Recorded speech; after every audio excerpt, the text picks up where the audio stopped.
Imagine someone in your life who always shows up. They never cancel, they never complain. When So you you're need coming? a favor, they say yes, Yes! before you even finish asking. You probably admire them. You might even call them a good person. But here is what nobody tells you about the person who never says no. They are not generous. They are afraid.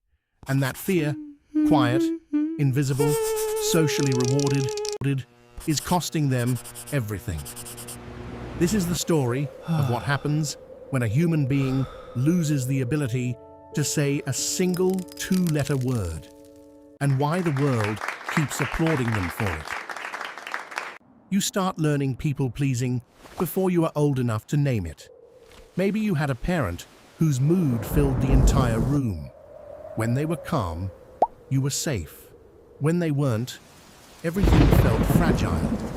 So you learned to read the atmosphere before you walked through the door. You learned to make yourself smaller, quieter, more agreeable. Or maybe it wasn't danger. Maybe it was love that came with conditions. Praise when you performed, warmth when you complied, silence when you disappointed. Psychologist Dr. Gabor Maté found that many compulsive helpers learned early that their value came from what they provided, not from who they were. The adaptation that saved you as a child can quietly destroy you as an adult. The person who never says no does not experience their yes as generosity. They experience it as relief. Relief that no one is angry. Relief that no one is disappointed. Relief that they are still liked, still needed, still safe. Because true generosity comes from abundance. But people-pleasing comes from terror, from a fear of what happens if you don't. Dr. Harriet Braiker, who wrote the landmark study on the disease to please, put it plainly. People-pleasers do not give because they want to. They give because they cannot imagine the alternative. Think about the last time you said yes, when every part of you wanted to say no. There was a flash of resistance, a small voice, a quiet no, rising from somewhere real. And then it got buried, under politeness, under the calculation of what it would cost to disappoint this person. And you said yes, and smiled, and hated yourself a little for it. That small moment, repeated hundreds of times across years, is how a person disappears. Not dramatically, not all at once, one yes at a time. Because here is what the person who never says no loses that no one talks about. They lose their sense of self. When you cannot say no, every yes becomes an obligation, not a choice. Your time is not yours. Your energy is not yours.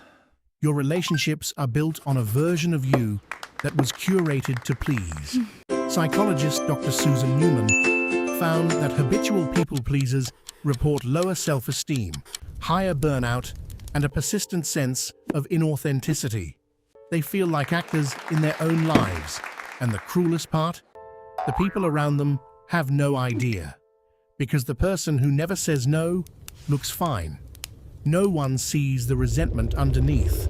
No one sees the grief of someone who has spent so long caring for everyone else that they have forgotten what they actually want. Here is what prolonged people-pleasing does to a body.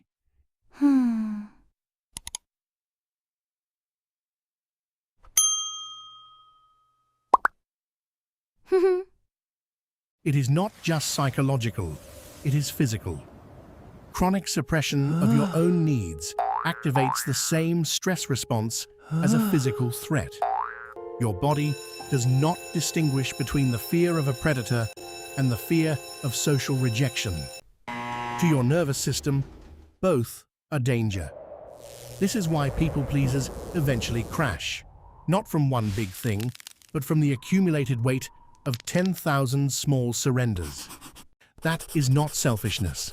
That is the bravest thing a human being can do. And the person who never said no?